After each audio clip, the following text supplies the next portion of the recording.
Hi everyone, it's Kelly with Women for One, and today is August 19th, a very, very special day for Women for One. I am honored to have spoken with Dr. Maya Angelou.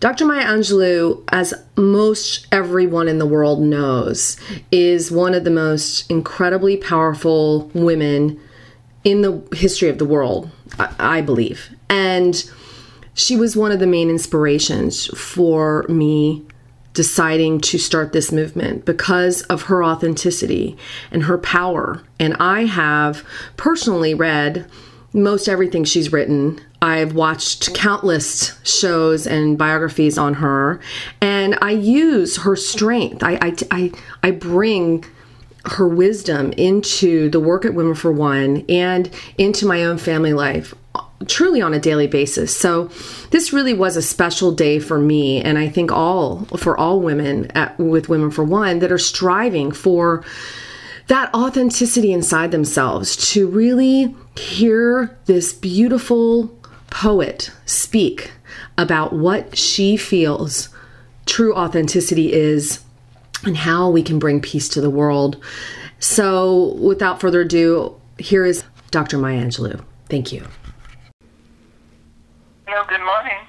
Hi, Dr. Angelou. It's Kelly McNeilis with Women for One, and I'm your 12 o'clock. Good morning. Good morning. Good morning. How are you? I am so excited and so honored that you agreed to speak with me today. Oh, thank you. I'm looking forward to it. Thank you very much. So I just want to give you a little overview of what I'm doing and what our movement is about. You were one of the great inspirations for me to do it. We have women from all over the world joining in to share their stories. And I just have a few questions around authenticity and, you being one of the greatest storytellers of our time. So we have women from all over the world joining to share their stories and step into their more true self to take positive action for the world. And you were one of my inspirations for creating this. So I just have a few questions for you to tell our community. Okay. So many people, as I do, believe you're one of the greatest storytellers and women of our time. And at Women for One, we ask women from all walks of life to share their stories and create a new vision. So you continue to tell us your story over and over, as well as encouraging others to do that, like in your newest book, Mom and Me and Mom. Can you tell me why you believe there's so much power in sharing our stories with one another? Well, when people know that, when one person knows that she is not alone, she is empowered. When if she thinks she's the only person who's going through the struggle, whatever the struggle is, she feels weak and unsupported. But when she finds that, there's a woman in New Orleans, and there's another one in Kyoto, and some more people in Egypt, and some in Pakistan and Palestine. Okay, then I'm not the only one.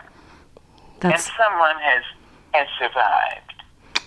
So that is really empowering, and it's very important that we tell the truth.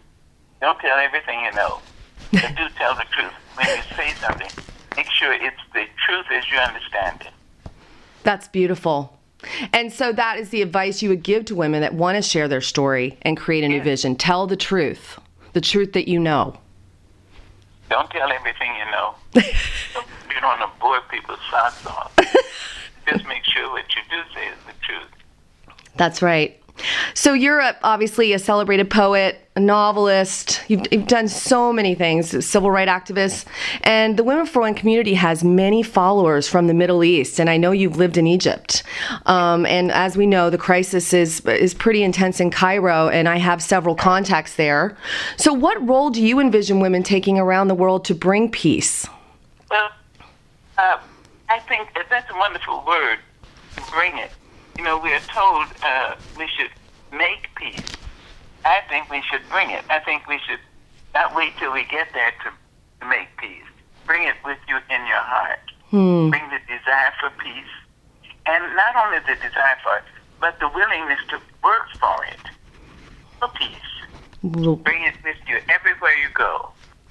So the idea of male superiority has lasted so many hundreds and thousands of years that it would take some time. Don't expect that 2 or 3 matches or 10 years of struggle, or even 100 years of struggle, will bring us where we need to be as equal human beings on this planet. We have to work very hard, and just know that, and don't be disappointed because the work is hard and it seems unrelenting.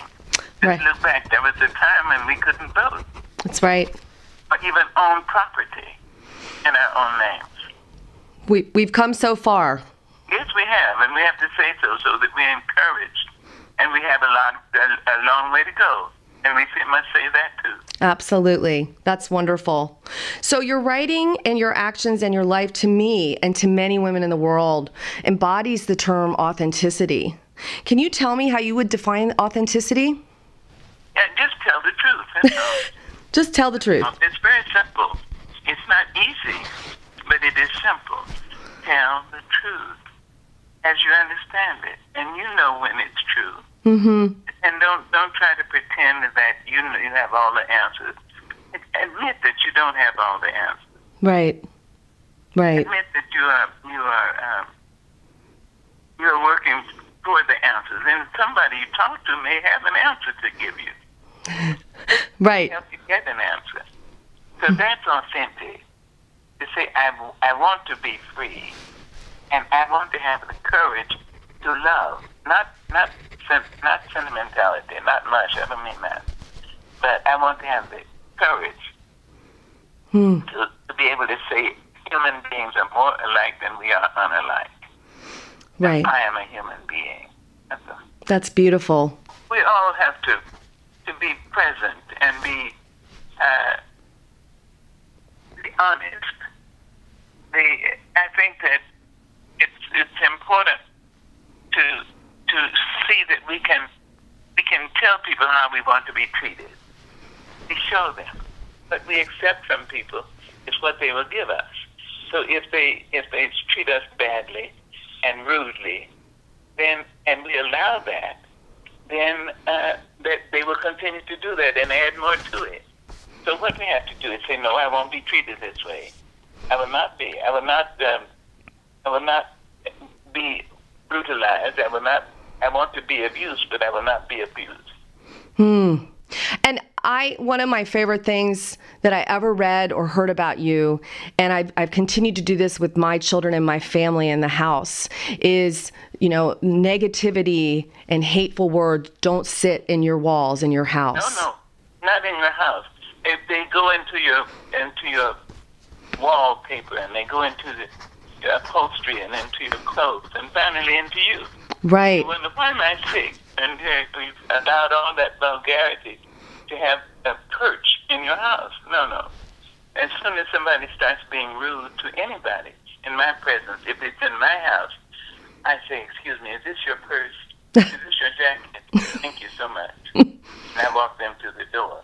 If I'm in someone else's place, I leave. So, that is the truth. That is being authentic. I'm not going to have much more time. That is wonderful. Thank you, Dr. Angelou, for your wisdom and your service to the world. I am so honored to speak with you. Thank you so much, and I wish you the best. I'd love to have some paper on what you're doing. Absolutely.